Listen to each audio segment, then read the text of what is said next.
आज आहे खरं म्हणतात 4 वाजता सुनवाई आहे, पण ज्या पद्धतीने मागच्या आठवड्यात सभापती महोदयांनी, अध्यक्ष महोदयांनी राजकीय भेटीगाठी घेतल्या, खरं तर त्या पदाची शोभाच कमी करून टाकली. त्या पदाला एक वेगळी गरिमा आहे, त्याची एक वेगळी उंची आहे आणि ती सांभाळण्याचं काम अध्यक्षांनी करायला हवं. असं एक लोकतांत्रिक संकेत आहेत, लोकशाहीमधले संकेत आहेत. ते संकेत त्यांनी पायदळीत उडवले. अध्यक्ष महोदय उठून कोणाच्या घरी जातात हे मी कधी बघितलेलं नाही. लोक अध्यक्षांना भेटायला येतात हे मात्र तेवढंच खरं. त्यामुळे महाराष्ट्रातलं रामशास्त्री चे विचार, डॉक्टर बाबासाहेब आंबेडकरांचे संविधानिक विचार, हे विचारात घेतले जातात की नाही हाच प्रश्न आहे. बघूया काय होतंय ते. सर, आज मुख्यमंत्र्यांच्या ठाण्यामध्ये आमदार अपात्रतेवर निकाल त्यांच्या बाजूने लागावा यासाठी होम हवन मोठ्या प्रमाणात सुरू आहे. ते ठीक आहे, त्यांचा तो स्वभाव आहे होम हवन करणं, त्यांचा आहे विश्वास, त्याला काय करायचं.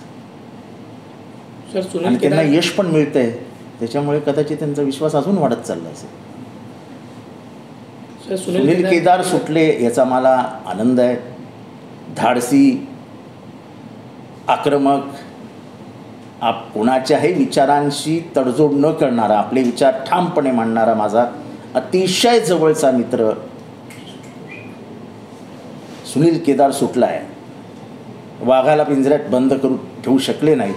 वाघ येऊन परत एकदा आपलं काम सुरू करेल याची मला खात्री आहे. सर, एकनाथ खडसे यांनी असं सांगितलं की जळगावचे 100 कार्यकर्ता आता अजित पवार गटात जाणार आहे. आज मुंबईत त्यांचा पक्षप्रवेश होणार आहे. कोणाचे कार्यकर्ते? राष्ट्रवादी शरद पवार गटाचे जळगावमध्ये. त्यांचं काय ऐकलेलं नाही. सर, आमदार अपात्रतेबाबत लाईव्ह दृश्य हे संपूर्ण जगाला पाहण्यात येणार आहे. एकंदरीत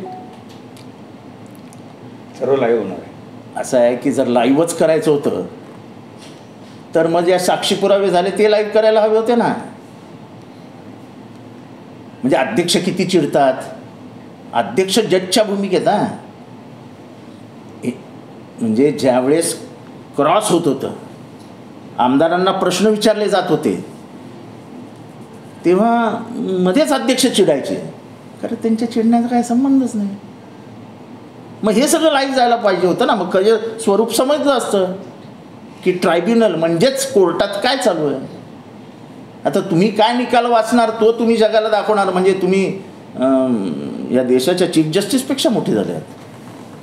सर, तलाठी परीक्षामध्ये मोठ्या प्रमाणात घोटाळा झालेला आहे. अरे घोटाळेच सरकार, या सरकारचं नावच घोटाळेबाज सरकार आहे.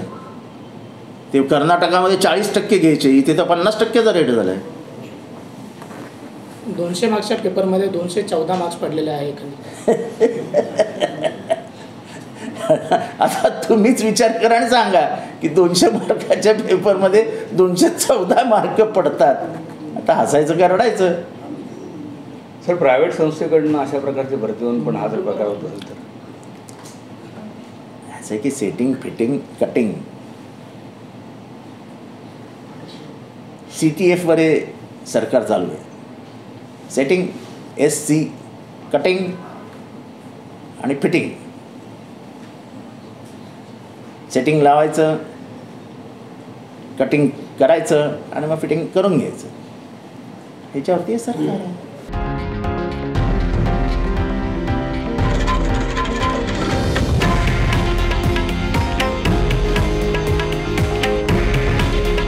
हे आहे देशातील नंबर 1 न्यूज नेटवर्क आणि आपण पाहत आहात TV9 मराठी. काळजी तुमची, हित महाराष्ट्राचं.